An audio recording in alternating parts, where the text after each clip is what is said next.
నమస్కారం. నేను మీ నరేష్ గురూజీ. ఈరోజు అమావాస్య రోజున 2 నరదృష్టి పోవడానికి, మీ ఇంట్లో డబ్బు నిలవడానికి సులభమైన పరిహారం చెప్తున్నాను. అందరూ ఈ వీడియోని పూర్తిగా వినండి. మరియు ఆ పరిహారం ఏమంటే, ప్రతి అమావాస్య రోజు సాయంకాలం 2 మట్టి ప్రమిదలు తీసుకోండి. ఒకదాని మీద ఒకటి పెట్టండి.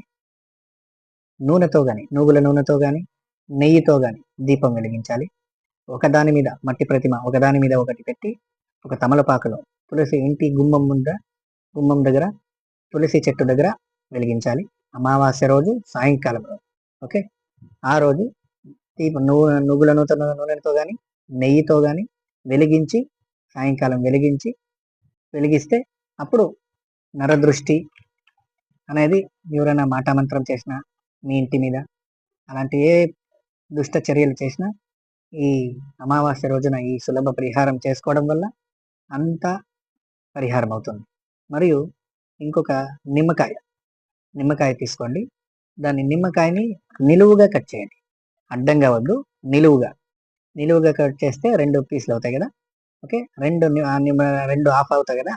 ఒక హాఫ్లో పసుపు రంగు పూయండి, ఇంకో హాఫ్లో కుంకుమ పూసేసి ఇంటి గుమ్మానికి అటు ఇటు పెట్టి కర్పూరం వెలిగించి, ఇది ప్రతి శుక్రవారం చేయాలి. ప్రతి శుక్రవారం మళ్ళీ అమావాస్య రోజున సాయంకాలం పూట ఇది చేయాల.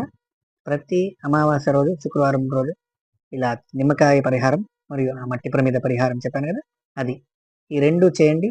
నరదృష్టి, ఓకే, మళ్ళీ డబ్బు సమస్య, డబ్బు నిలవడం లేదు అనేది, ఎవరైనా ఇంటికి మాటమంత్ర చేసినారో, లేదంటే ఎక్కడైనా దాటేసినాము, ఇలాంటివన్నీ ఉంటాయి కదా, ఇవన్నీ సులభంగా ఇలా మన ఇంట్లోనే చేసుకోవడం వల్ల పరిహారం అవుతుంది. ఓకే, సర్వే జన సుఖినో భవంతు, సమస్త సన్మంగళాని భవంతు.